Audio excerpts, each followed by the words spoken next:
A grande dúvida dessa semana é o que vai acontecer com a reforma trabalhista depois da turbulência que atingiu o cenário político na última semana e que acabou tomando conta da pauta.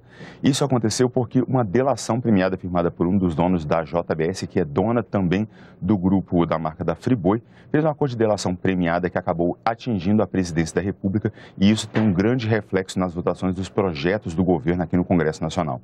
A reforma trabalhista está em análise no Senado e depois da divulgação dessa notícia de que uma conversa entre Joesley Batista, dono da JBS, e o presidente Michel Temer comprovaria que o presidente da República teria dado aval para a compra do silêncio de Eduardo Cunha, vários parlamentares, tanto deputados como senadores, protestaram contra essas denúncias, pediram a renúncia do presidente Temer e ainda apresentaram pedidos de impeachment.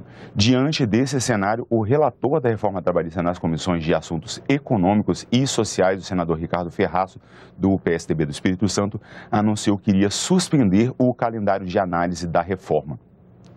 Mas depois que o presidente veio a público negar as denúncias e que o áudio foi divulgado, vários senadores da base do governo minimizaram a crise e acreditam que o pior já passou.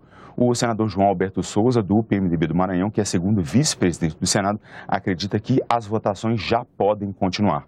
Portanto, há duas audiências ainda confirmadas para amanhã desta terça-feira, uma na Comissão de Assuntos Econômicos e outra na Comissão de Direitos Humanos.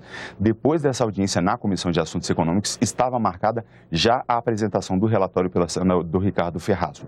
Lembrando que a reforma trabalhista trata de pontos como o parcelamento das férias em até 3 vezes, a questão do negociado sobre o legislado, ou seja, a negociação coletiva vai ter mais força que a lei em alguns casos, além do fim do imposto sindical. Vamos aguardar, portanto, para ver qual vai ser o posicionamento adotado pelos senadores, já que a oposição promete obstruir todas as votações, ainda insistindo na renúncia do presidente Temer.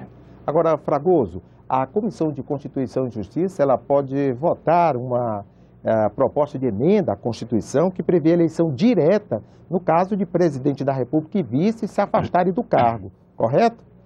Exatamente. Essa proposta de emenda à Constituição, ela trata da chamada dupla vacância, que é o que acontece quando tanto o presidente da República quanto o vice, eles são afastados do mandato. Pode ser por uma decisão judicial, por renúncia, por impeachment ou mesmo por morte.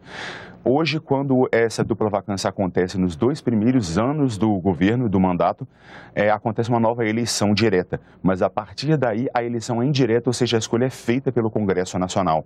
A proposta de emenda à Constituição muda essa regra para permitir a eleição direta também no 3º ano de governo. Portanto, a eleição só seria indireta, feita pelo Congresso Nacional, no último ano de governo, que já é o ano que normalmente acontecem as eleições.